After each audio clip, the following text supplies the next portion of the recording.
Hello student, मागील लेक्चरमध्ये आपण पाहत होतो न्यूरल कंट्रोल आणि कोऑर्डिनेशन.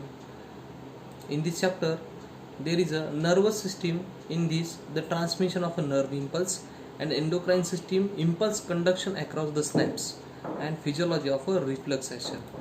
हे पाहत असताना what is the importance in our day to day life, what is the importance of a nervous system in our day to day life. मग आपल्या दैनंदिन जीवनामध्ये की नर्वस सिस्टीमचा नेमका काय उपयोग आहे, काय महत्त्व आहे. तर पहा, फॉर एक्झाम्पल, उदाहरणार्थ एखादा नॉर्मल व्यक्ती, त्याला कधी पॅरालिसिस वगैरे झाला. पॅरालिसिस झाला म्हणजे नेमकं काय झालं मग, की बाबा कुठला तरी एक अवयव किंवा कुठला तरी शरीराचा एक भाग, उजवा किंवा डावा अवयव यासाठी, किंवा फेशियल पॅरालिसिस झालं तर चेहरा थोडासा वाकडा होणे, किंवा पॅरालिसिसचे पण काही टाईप्स आहेत. त्यामध्ये उजवा हात किंवा उजवा पाय किंवा डावा हात किंवा डावा पाय पॅरलाइज होणे म्हणजे काय, तर बाबा निकामी होणे. मग त्यामध्ये विरुद्ध भाग हा पण आहे, उजवा हात आणि डावा पाय, आणि डावा हात आणि उजवा पाय हा देखील पॅरालिसिसचा एक प्रकार आहे. पॅरालिसिस जर झाला तर तो माणूस नॉर्मल लाईफ किंवा तो व्यक्ती नॉर्मल लाईफ जगू शकत नाही, त्याची दैनंदिन दिनचर्या तो व्यवस्थित करू शकत नाही. आपण पाहतोय की मग व्हीलचेअर, बेड रिडन असे पण काही पेशंट असतात की जे की डोळ्याने पाहू शकतात, हसू शकतात, बोलू शकतात, किंवा थोडंसं बोलण्यामध्ये सुद्धा चुकू शकतात. अशा काही पेशंटचं दैनंदिन दिनचर्या ही व्यवस्थित नीट होत नाही. त्याचप्रमाणे आपण असंही पाहतो की बाबा तो व्यक्ती चालू शकत नाही, तो व्यक्ती हातात ग्लास धरू शकत नाही, तो व्यक्ती पेन धरू शकत नाही, तो व्यक्ती बोलू शकत नाही, तो व्यक्ती उठून उभा राहू शकत नाही. ह्या गोष्टी कशामुळे आहेत मग, की बाबा हे सगळं कोण करतंय, तर एक नर्वस सिस्टीम आहे की जे हे सगळं आपल्याकडून कंडक्ट करून घेऊ दे. कंडक्ट करणे म्हणजे काय, तर ह्या सगळ्या क्रिया कंट्रोल करतंय. थोडक्यात कंट्रोल करतं कोण, तर मग ब्रेन. ओके. मग अजून एखादी गोष्ट आहे का, अजून एखादं एक्झाम्पल आहे का, तर हो आहे. किंवा आपल्या पायाला जर काही ठेच लागली, तर काल आपण पाहिलं किंवा उदाहरणार्थ काय, की पायाला ठेच लागते म्हणजे काय होतंय, की पायाला इंजुरी होते. मग इंजुरी पायाला झाली तर हा संदेश ब्रेनपर्यंत कोण घेऊन जातं, तर बघा ह्याच्यामध्ये काय, स्नॅप्स किंवा कुठला तरी एक संदेश की जो कुणीतरी वाहून घेऊन जातं ब्रेनपर्यंत, आणि परत ब्रेनकडून काही गोष्टी आपल्या हात किंवा पायाला किंवा आपल्या तोंडावाटे एखादा ऐक असा आवाज येतो, आपण काल पाहिलं. त्याचप्रमाणे वेदना, कुठल्याही वेदना आपल्याला कशा जाणवतील, उदाहरणार्थ डोक्याला दुखणं, हात दुखणं, पाय दुखणं, ह्या सगळ्या वेदना आपल्याला नर्वस सिस्टीममुळं कळतात किंवा जाणवतात किंवा आपण त्या अनुभवू शकतो. ठीक आहे. मग अशा पद्धतीने पाहत असताना की बाबा की काही एक्झाम्पल आहेत का नर्वस सिस्टीमबद्दल, हो आहेत ना. मग एक्झाम्पल कुठले असतील, उदाहरणार्थ आपण बसलेलो आहे निवांत, कुणीतरी येऊन आपल्याला सुई टोचवली आपल्या हाताला, काय होईल, आपल्याला सुई टोचल्या ब्रेनला कळल की इथं काहीतरी टोचलंय, ताबडतोब एक रिफ्लेक्स ॲक्शन होईल की आपण तो हात काय करू, पटकन झटकू, अरे यार इथं टोचलं मला, बरोबर आहे. नंतर दुसरं एखादं एक्झाम्पल आहे का नर्वस सिस्टीमचं, हो. नर्वस सिस्टीम काय करते मग, तर एंडोक्राइन सिस्टीमच्या मदतीनं बऱ्याच गोष्टी आपल्या शरीरामध्ये, किंवा काही अजून सिस्टीम आहे ज्याला आपण डायजेस्टिव्ह सिस्टीम म्हणतो, रेस्पिरेटरी ट्रॅक म्हणतो, या सगळ्या सिस्टीमचं काम हे कॉर्डिनेशननी चालतं. कंट्रोल कोण करते, तर ब्रेन. आणि कॉर्डिनेशन कोणाशी आहे, तर पूर्ण अवयव, पूर्ण सिस्टीमची कॉर्डिनेशन त्याचं एंडोक्राइन सिस्टीम बरोबर आहे, बरोबर आहे. मग दुसरं उदाहरण काय आहे, तर बाबा eating meal of releases the glucose म्हणजे काय, आपण कुठलाही घास घ्या, उदाहरणार्थ ज्वारीची भाकरी, ठेचा, हे जरी खाल्लं त्याचं रूपांतर कशामध्ये होतंय, तर ग्लुकोज म्हणजे शर्करेमध्ये होतंय. ठीक आहे. हे कोणामार्फत होईल, हे होईल एंडोक्राइन सिस्टीम मार्फत आणि काही ग्लँड्स मार्फत. मग भूक लागणे, कालही उदाहरण पाहिलं आपण की भूक लागली म्हणजे हंगर हार्मोन रिलीज होणे, कुठेतरी हंगर हार्मोन रिलीज होतंय, आपल्याला भूक लागते, आपल्याला कळतंय, आपण जेवतोय. पण स्टेप बाय स्टेप जर आपण पाहिलं तर काय होईल, की आपल्याला भूक लागते, आपण जेवतोय, आपल्या प्रत्येक घासाचं रूपांतर, भाजी पोळी, भाजी भाकरी, दूध पोळी, जे काही खाऊ आपण, त्याचं रूपांतर साखरेत करणं, आणि ही साखर कंट्रोल करणं कोणाचं काम आहे, मग काही ग्लँड्सचं काम आहे, आपण ज्याला म्हणतो पॅनक्रियाज. मग नर्वस सिस्टीमचा आणि एंडोक्राइन सिस्टीमचा काय संबंध आहे बाबा, तर नर्वस सिस्टीम काय करतं की काही ग्लँड्सच्या माध्यमातून रिलीज होणारे हार्मोन्स वगैरे याचं नियंत्रण, आणि त्याचं नियंत्रणाबरोबर काय करील, तर प्रमाण, ज्याला आपण म्हणतो की रक्तातील साखरेचं प्रमाण नियंत्रित करायचं काम कुणाचं आहे, मग पॅनक्रियाज नावाच्या ग्रंथीचं आहे. काय होऊ शकतं बरं त्यांनी, फॉर एक्झाम्पल डायबिटीस, एखादा व्यक्ती जर डायबेटिक आहे तर त्यांनी खाल्लेल्या कुठल्याही पदार्थाचं किंवा कुठल्याही अन्नाचं रूपांतर साखरेत तर होतंय, पण साखर त्याची नियंत्रणात राहील का? नाही राहणार. का नाही राहणार? तर तिथं बिघाड कशात होईल? There is a disturbance in a endocrine system. Endocrine सिस्टीममध्ये डिस्टर्बन्स झाल्यामुळं तिथं काही पॅनक्रियासद्वारे ग्लुकोजचं जे नियंत्रण व्हायला पाहिजे ते होणार नाहीये. त्यामुळं मल्टी ऑर्गन डिस्फंक्शन होईल. हळूहळू हळूहळू हळू डायबेटिक पर्सनचा एक एक अवयव निकामी होऊन जाईल आणि तो माणूस मरणाकडे वाटचाल करेल. Diabetics is a silent killer. मग नर्वस सिस्टीमची सुरुवात कुठून झाली बाबा? तर आपण थोडंसं मागं जायला पाहिजे की काही सुरुवातीचा प्राणी कोणता मग? अमिबा. अमिबा हा एक पेशीय प्राणी आहे. तो काय होता मग? त्याच्या पुरतंच पाहणे. याच्यामध्ये काही त्याचं ग्रुप होते का? नाही. तो एक कोण होता? तर एक सिंगल सेल ॲनिमल. ओके. नंतर पुढं जर पाहिलं आपण वर्गीकरणात तर स्पॉन्जीज एकत्र असायचे, बरोबर आहे, पण परस्पराशी कुठलाही समन्वय किंवा कॉर्डिनेशन त्यांचं नव्हतं, बरोबर आहे. आपलं राहणे, आपल्या खाण्याबद्दल विचार करणे, एवढंच. ठीक आहे. नंतर पुढच्या वर्गीकरणामध्ये येतं हायड्रा. मग हायड्रापासून हळूहळू काय झालं तर वर्गीकरणात बदल. मग नर्व सेल एकत्र येत गेल्या, त्यांचं डिव्हिजन ऑफ लेबर झालं. मग त्यांनी काय केलं की in hydra there are some cells. ज्या काही सेल्स आहेत कुठं तर त्याच्या बेसला, त्या सेल्सचं काय काम आहे, मग त्यांनी काम वाटून घ्यायला सुरुवात केली, बरोबर आहे. आणि स्पॉन्जीमध्ये कसं होतं की स्पॉन्जीमध्ये कुठल्या एकत्रीकरण तर होतं, पण त्यांचं परस्पर कॉर्डिनेशन नव्हतं, त्यांचा परस्पर संबंध नव्हता. एक विचारीपणा ज्याला म्हणतो आपण, तर इथं निर्माण झाला तो. काही नर्व सेल्स काय आहेत, मग काही नर्व सेल्सनी काय ठरवलं की बाबा या बेसला, इथं बेसला म्हणजे आम्ही काय करू मग की एकीकडून दुसरीकडे स्थलांतर करण्यासाठी वापर करू. मध्ये हायड्राच्या काय झालं, मधल्या भागामध्ये काय आहे मग की in between there are the cells which carry the foods. ठीक आहे. आणि वर हे सिलियासारखे म्हणजे हे काही धागे दिसत आहेत तुम्हाला, यांचं एक काही विशिष्ट काम होतं. काय तर कुणाचं काम होतं संरक्षण, कुणाचं काम, असं काम विभागलं गेलं. मग कसं विभागलं गेलं तर नर्व सेल्सच्या माध्यमातून. नर्व सेल्सनी काय केलं की अन्नाचा पुरवठा वगैरे वर द्यायचं काम केलेलं आहे, की प्रत्येक अवयवाचं पोषण.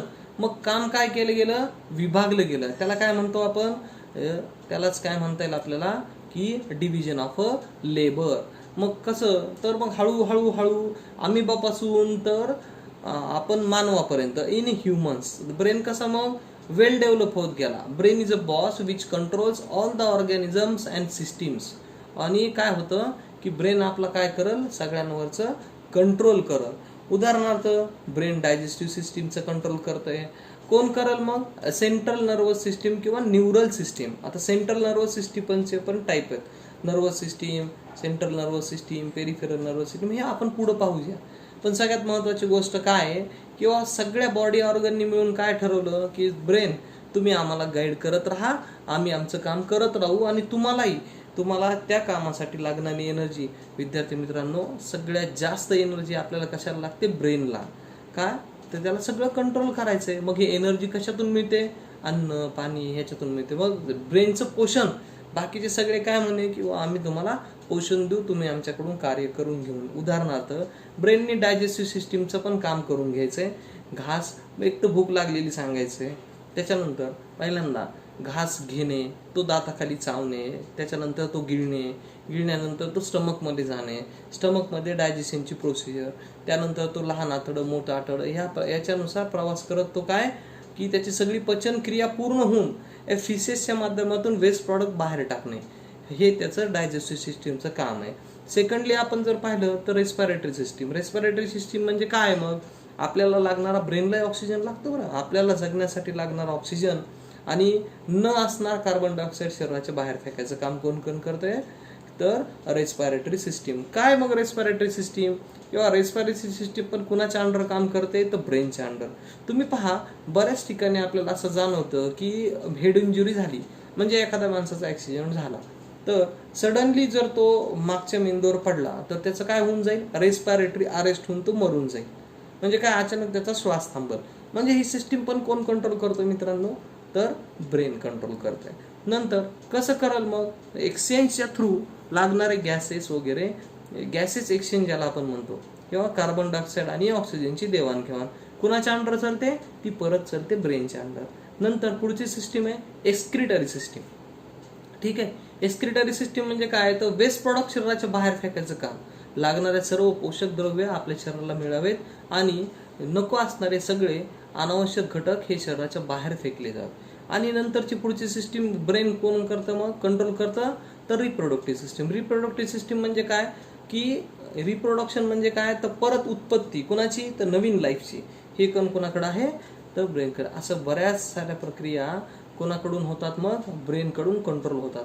पण each animal having brain, but we humans are most superior than other animals because our brain is well developed. ठीक आहे, मग सगळ्या प्राण्यांमध्ये पण काय आहे, ब्रेन आहे. त्यांचं पण काम ब्रेन कडूनच केलं जातं, प्रत्येक सिस्टीम ब्रेन कडून. पण बाकीच्या प्राण्यांमध्ये काय आहे, की मील, स्वतःचं संरक्षण म्हणजे अन्न, स्वतःचं संरक्षण, सेक्स आणि रिप्रोडक्शन एवढ्या पुरतंच काय आहे, त्यांचं ब्रेन काम करतो. पण आपला ब्रेन कसा आहे, वेल डेव्हलप आहे. नवीन नवीन आयडियाज, नवीन नवीन प्रकारचे काय अजून काय करतं, इनोव्हेशन्स म्हणजे काय, किंवा नवीन नवीन शोध लावणे, नवीन आयडिया आपल्या ब्रेनमध्ये निर्माण होतात. म्हणून आपण कसे सुपेरियर दॅन अदर्स. मग आपली ही नर्वस सिस्टीम विभागली कशी गेलेली आहे पहा. नर्वस सिस्टीमच्या पहिल्या 2 टाइप्स आहेत, सेंट्रल नर्वस सिस्टीम आणि peripheral nervous system. Central nervous system again divided into brain and spinal cord, but peripheral nervous system is again divided into somatic nervous system आणि autonomic nervous system. Somatic nervous सिस्टीमवर आपला ताबा असतो, पण ॲटोनॉमिक nervous सिस्टीममध्ये आपला ताबा नसतो. याचा अर्थ आपल्या नकळत सुद्धा काही क्रिया आपल्या शरीरामध्ये ॲटोनॉमिक नर्वस सिस्टीमच्या माध्यमातून घडत राहतात. ती सिस्टीम पण काय आहे, की सिम्पॅथिक नर्वस सिस्टीम आणि पॅरासिम्पॅथेटिक नर्वस सिस्टीमच्या माध्यमातून विभागली गेलेली आहे. म्हणून आता आपण पाहत असताना काय पाहू, की बाबा विभागणी कुणाची, तर ह्युमन नर्वस सिस्टीम. ही ह्युमन नर्वस सिस्टीमची विभागणी कशी झालेली आहे, ब्रेन आणि स्पायनल कॉर्ड विभागलं गेलंय सेंट्रल नर्वस सिस्टीमचं. आता उदाहरणार्थ पहा, आपण एखादी सिस्टीम कंडक्ट करणे किंवा एखादी गोष्ट वाहून नेणे, एखादा प्रोग्राम आपण काय करतोय, अरेंज करतोय. त्या प्रोग्राम अरेंज करताना आपण काय करतो, अध्यक्ष, उपाध्यक्ष, नंतर स्वयंसेवक, अशा पद्धतीने तो प्रोग्राम पूर्ण आपण यशस्वीरित्या पार पडतो. त्याचप्रमाणे काय बघा, की हा प्रोग्राम पार पाडत असताना आपल्याला कोण लागतं, अध्यक्ष, उपाध्यक्ष. म्हणजे काय, की एक माणूस ह्या सगळा प्रोग्राम करू शकत नाही. त्याचप्रमाणे आपला ब्रेनही, मी मागच्या लेक्चरमध्ये तुम्हाला सांगितलं, सगळं काम जर आपण एकट्या ब्रेनला दिलं असतं तर आपला ब्रेन काय केला असता, थकून गेला असता. बरोबर आहे, त्याला आपण काय म्हणलंय, ब्रेन फटीग. आता पहा, छोटे छोटे गोष्टी आहेत. छोटी छोटी गोष्ट कोणती, की आपल्या शरीरामध्ये प्रत्येक सिस्टीम कडून काम करून घ्यायचं, कोणाचे काम करून घेणे, योग्यरित्या ते पार पडणे, हे कुणाकडे, हे दिलेलं आहे ब्रेनकडं. Brain is our boss. पण ब्रेन खूप सारं काम करून थकून जाईल, ब्रेन फटीग होऊन जाईल. म्हणून ब्रेननी काही काम स्पायनल, मेजॉरिटी काम हे ब्रेन स्पायनल कॉर्ड करून घेतं. आणि हे करत असताना पेरिफेरल नर्वस सिस्टीमचं पण काम आहे, ॲटोनॉमिक. बरं, ॲटोनॉमिक नर्वस सिस्टीम मी आता तुम्हाला म्हणलं की याच्यावर आपलं शक्यतो फार लक्ष द्यायची गरज नाही. आपलं लक्ष नसताना सुद्धा ह्या क्रिया आपल्याकडं घडत राहतात. त्याचं उदाहरण काय आहे, आपल्याला लक्ष द्यायची गरज आहे का, की आपण श्वास घेतोय, मग ऑक्सिजन आत गेला पाहिजे, आता ऑक्सिजन यायला, आता आलेला ऑक्सिजन साठवायचा, मग तो कार्बन डायऑक्साईड बाहेर टाकायचा. ह्याच्याकडं आपल्याला लक्ष द्यायची गरज आहे का, नाही. आपल्या नकळत सुद्धा ऑक्सिजनची देवाणघेवाण, कार्बन डायऑक्साईडची देवाणघेवाण आपल्या शरीरामध्ये घडत राहते. आपण ठरवून असं चावू शकतो, ठरवून आपण जेवू शकतो, पण एकदा चावलेला घास पोटामध्ये स्टमकपर्यंत जाणे, तिथून पुढं स्टमकमध्ये गेल्यानंतर चुर्निंग वगैरे, डायजेस्टिव्ह सिस्टीमचे सगळे प्रोसिजर होऊन एंड प्रॉडक्ट फिसेस शरीराच्या बाहेर पडणे हे आपल्या हाती आहे का, नाही. हे पेरिस्टाल्टिक मुवमेंट वगैरे आपल्या हाती आहे का, नाही. याचं सगळं कंट्रोल कोणाकडे, ॲटोनॉमिक नर्वस सिस्टीमकडे. ते आपोआप शरीरामध्ये घडत राहतंय. मित्रांनो पहा, ह्युमन नर्वस सिस्टीम कशात विभागली गेलेली आहे. पहिले 2 पार्ट आहेत, सेंट्रल नर्वस सिस्टीम, दुसरा पार्ट आहे peripheral nervous system. Central nervous system again divided into brain and spinal cord. Spinal कॉर्डकडं मेजॉरिटी काम आहे. का तर ब्रेन फटीग होऊ नये म्हणून. Peripheral nervous system again divided into somatic nervous system आणि autonomic nervous system. Autonomic nervous system again divided into sympathetic nervous system आणि पॅरासिम्पॅथेटिक नर्वस सिस्टीम. इंट्रोडक्टिव्ह पार्टमध्ये मागच्या लेक्चरमध्ये आणि इथं काही गोष्टी मी तुमच्या पुढं क्लिअरली मांडण्याचा प्रयत्न केला. हळूहळू आता आपण एक एक सिस्टीम वाईज ब्रेनचं स्ट्रक्चर, ब्रेनचे फंक्शन, ब्रेनचे पार्ट आणि कुठल्या कुठल्या पार्टकडून कुठल्या कुठल्या गोष्टी घडवून आणल्या जातात किंवा योग्यरीत्या पार पडल्या जातात, काय आहे मग ह्युमन नर्वस सिस्टीम, हे सगळं आपण इथून पुढच्या लेक्चरमध्ये पाहत राहू. मित्रांनो, व्यवस्थित स्टडी करा.